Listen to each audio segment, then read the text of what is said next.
برج خلیفہ پر تقریباً 24,000 glass panel نصب ہونا تھے، لیکن جب اس پر گلاس لگانے کا کام شروع کیا گیا تو دبئی کی شدید گرمی اور غیر معمولی اونچائی کی وجہ سے بلڈنگ کے اندر کا درجہ حرارت 100 ڈگری سینٹی گریڈ کے قریب پہنچ گیا۔ اس صورتحال میں کسی بھی انسان کا عمارت کے اندر داخل ہونا ممکن نہیں تھا۔ اگر اسی قسم کا شیشہ استعمال کیا جاتا تو برج خلیفہ کو ٹھنڈا کرنے کے لیے 10 گنا زیادہ بجلی استعمال ہوتی۔ ایک سال سے زائد کا عرصہ اسی مسئلے کا حل تلاش کرنے میں گزر گیا۔ ماہرین نے بہت کوششوں کے بعد آخر کار حل نکال ہی لیا۔ ڈیکسن اسٹوڈیو میں ایک بار پھر سے خوش آمدید۔ دبئی میں موجود آسمان کو چھوتی دنیا کی سب سے بلند عمارت برج خلیفہ انجینئرنگ کا عظیم شاہکار ہے۔ اس عمارت کے ڈیزائن اور تعمیر میں بہت سی مشکلات پیش آئیں، لیکن اس پروجیکٹ پر کام کرنے والے ماہرین نے ہر مشکل کا ڈٹ کر مقابلہ کیا۔ ان کی دن رات کی محنت کے بعد یہ شاہکار آج اپنی اصل حالت میں نظر آتا ہے۔ برج خلیفہ کی اونچائی 2716 فٹ ہے اور یہی اونچائی اس کو دنیا کی سب سے انوکھی اور بلند عمارت بناتی ہے۔ برج خلیفہ کی تعمیر پر 1.5 بلین ڈالر کی لاگت آئی۔ اس عمارت کی وجہ شہرت صرف اس پر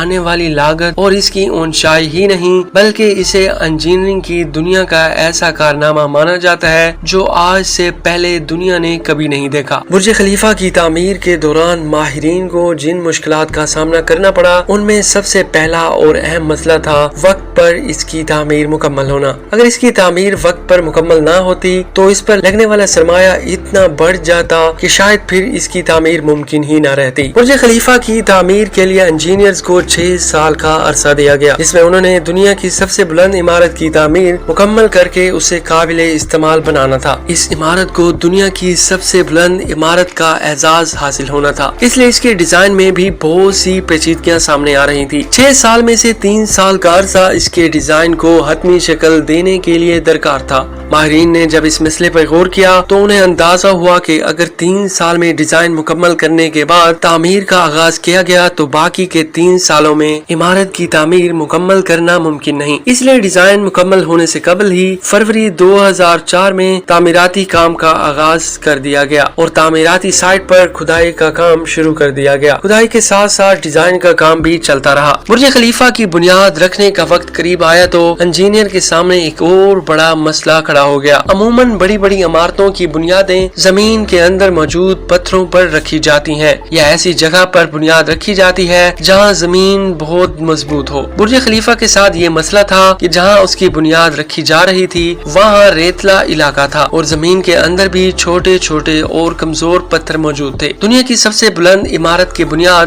ایسی جگہ پر نہیں رکھی جا سکتی تھی۔ کمپیوٹر گرافکس اور سائنٹیفک ڈیزائنر کی مدد سے اس مسئلے کا بھی حل نکال لیا گیا اور برج خلیفہ کی بنیاد 50 میٹر زمین کے اندر دھسی ہوئی 192 سٹیل پائلز پر کھڑی کی گئی۔ برج خلیفہ کا وزن انہی سٹیل پائلز پر یکساں تقسیم ہونا تھا۔ برج خلیفہ کا ڈیزائن ایک امریکی کمپنی کے ذمہ تھا۔ یہ کمپنی پہلے بھی دنیا میں موجود کئی عمارتوں کا ڈیزائن کامیابی سے تیار کر چکی تھی، لیکن دنیا کی سب سے بلند عمارت بنانے کا ڈیزائن اس کمپنی کے لیے بھی بہت بڑا چیلنج تھا۔ ان کو ایک ایسی عمارت کا ڈیزائن تیار کرنا تھا جو لاکھوں ٹن کنکریٹ اور لوہے کا وزن اٹھانے کے ساتھ ساتھ 160 منزلہ بھی تھی۔ اس کی ہر منزل پر سورج کی روشنی پہنچانا بھی ایک بڑا چیلنج تھا۔ اس مسئلے کو مد نظر رکھتے ہوئے برج خلیفہ کا ڈیزائن بٹرز پر بنایا گیا جو دنیا میں پہلی مرتبہ متعارف کروایا گیا۔ برج خلیفہ کی تعمیر کامیابی کے ساتھ جاری تھی اور ماہرین ایک کے بعد ایک منزل تعمیر کرتے جا رہے تھے، لیکن ایک خاص اونچائی پر پہنچنے کے بعد انجینئرز کو ایک